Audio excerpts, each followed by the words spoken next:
Alors, maintenant, comme nous avons vu dans l'exemple, ou bien dans la vidéo précédente, pardon, donc on a vu dans les feuilles de... Bon, bien sûr, moi j'ai à l'inverse, ils sont inversés mes feuilles.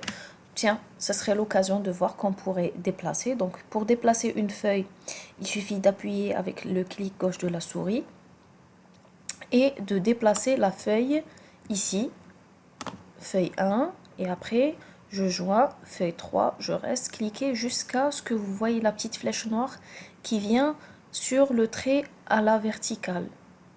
Et on relâche. Voilà, on peut bien sûr renommer nos feuilles.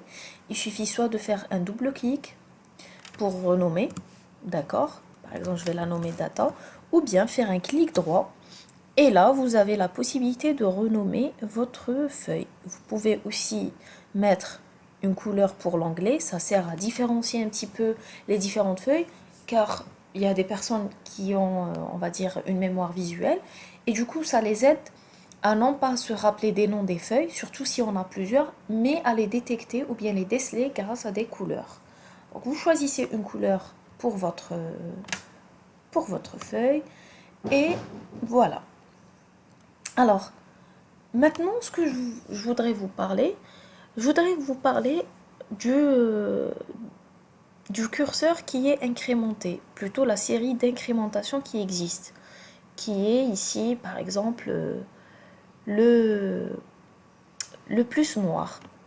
Alors, sachez que pourquoi on aime Excel, surtout pour les gens qui font de la comptabilité ou bien euh, qui font ou bien les ressources humaines ou bien autre chose, c'est parce que il y a cette possibilité de créer rapidement des tableaux. Pourquoi? Parce que vous avez la possibilité d'écrire par exemple ici samedi, qui est le jour de la semaine, et lorsque vous tirez, vous mettez votre poignet ici sur le rectangle ou bien le carré vert, vous allez tirer, vous avez dimanche, lundi, mardi, mercredi, jeudi, vendredi, samedi, etc. etc. D'accord? C'est la même chose pour les mois de l'année. Par exemple, on est en février. Voilà. Et par la suite, on duplique vers le bas. Donc vous avez mars, avril, mai, juin, juillet, etc. Ça marche de la même façon pour un nombre. Donc, si vous avez un nombre ici 1, alors bien sûr, au lieu de valider avec entrée et descendre à la cellule d'en bas et remonter, j'ai validé par contrôle entrée. Contrôle entrée qui permet de valider et de rester sur la même cellule. Alors, ici, lorsque vous mettez votre curseur pour dupliquer les nombres, par défaut, il va les copier. Donc, soit par la suite, vous rentrez dans la petite balise que vous avez ici et vous allez mettre incrémenter une série. Et du coup, vous avez 1, 2, 3, 4, 5, 6, 7, 8, 9. Ou bien alors, en appuyant, en mettant le curseur sur le carré en bas à droite, j'appuie sur la touche CTRL ou bien CTRL et du coup, vous avez un petit plus qui vient se mettre sur le plus de votre curseur. Et par la suite, vous allez dupliquer vers le bas. Et c'est la même chose. Il y a ceux aussi qui mettent 1 et en bas ils mettent 2 et par la suite ils sélectionnent pour que Excel comprend qu'on va faire des pas d'une unité. Et c'est le cas si je mets 1 et en bas je mets 3.